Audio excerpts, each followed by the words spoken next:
अक्षय तृतीया का पर्व वैशाख मास की शुक्ल पक्ष की तृतीया तिथि दिन मनाया जाता है। अक्षय तृतीया के दिन व्रत करने से माँ लक्ष्मी और भगवान विष्णु की कृपा प्राप्त होती है। इस दिन व्रत और कथा का पाठ करने से व्यक्ति को ऐसा पुण्य प्राप्त होता है जो जन्म जन्मांतर तक बनाया रहता है। पढ़े अक्षय तृतीया व्रत की संपूर्ण कथा। इस कथा का पाठ करने विशेष रूप से माँ लक्ष्मी की कृपा प्राप्त होती है। श्रद्धा से कथा पढ़ने से घर में समृद्धि आती है। जो भी भक्त श्रद्धापूर्वक इसे पढ़ता है उसे कभी धन या अन्न की कमी नहीं होती। प्राचीन काल की बात है। एक छोटे से गांव में धर्मदास नामक एक वैश्य रहता था। वह अत्यंत निर्धन था और अपने परिवार के भरण पोषण के लिए सदैव चिंतित रहता था। परिवार में कई सदस्य थे और आर्थिक तंगी के कारण जीवन कठिनाइयों से भरा था। किंतु धर्मदास का हृदय धार्मिक प्रवृत्ति वाला था। वह सच्चे मन से देवता और ब्राह्मणों की सेवा करता था तथा सदा सदाचार और धर्म का पालन करता था। एक दिन धर्मदास ने एक संत से अक्षय तृतीया का व्रत का महत्व सुना।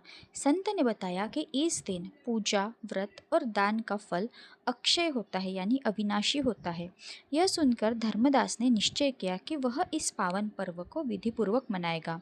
अक्षय तृतीया के दिन वह प्रातःकाल उठकर गंगा स्नान के लिए गया। स्नान के पश्चात उसने विधिपूर्वक देवी देवताओं की पूजा की।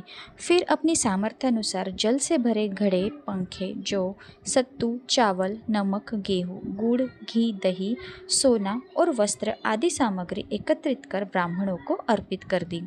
धर्मदास के इस विशाल दान को देखकर उसकी पत्नी और परिवारजन चिंतित हो उठे। उन्होंने कहा, यदि तुम सब कुछ दान कर दोगे तो हमारा पालन पोषण कैसे होगा?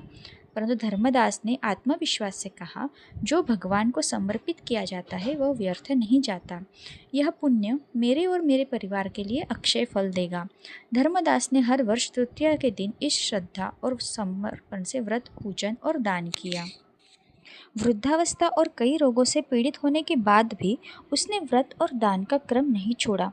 अतः जब उसका इस जन्म का जीवन समाप्त हुआ तो पुण्य के प्रभाव से उसे अगले जन्म में कुशावती का एक प्रतापी और धनवान राजा बनने का सौभाग्य प्राप्त हुआ।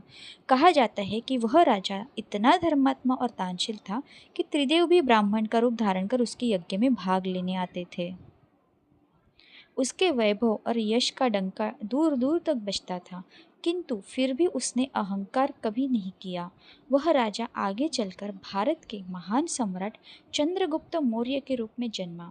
इस प्रकार जैसे धर्मदास को अक्षय तृतीया व्रत के पुण्य से परम वैभव की प्राप्ति हुई, वैसे ही जो भी भक्त इस व्रत को श्रद्धापूर्वक करता है, इस कथा को श्रद्धा से सुनता है और विधिवत पूजा व दान करता है, उसे भी अक्षय पुण्य, यश, समृद्धि और भगवान की कृपा प्राप्त होती है। सो गाइज, अगर आपको ये स्टोरी आज की पसंद आई हो तो आप मुझे कमेंट्स करके ज़रूर बताइएगा। अगर मैं आपसे मिलती हूँ नेक्स्ट वीडियो में कुछ और नई कहानी के साथ। तब तक आप अपना ख्याल रखिए, अपनी फैमिली का भी ख्याल रखिए। Thank you everyone.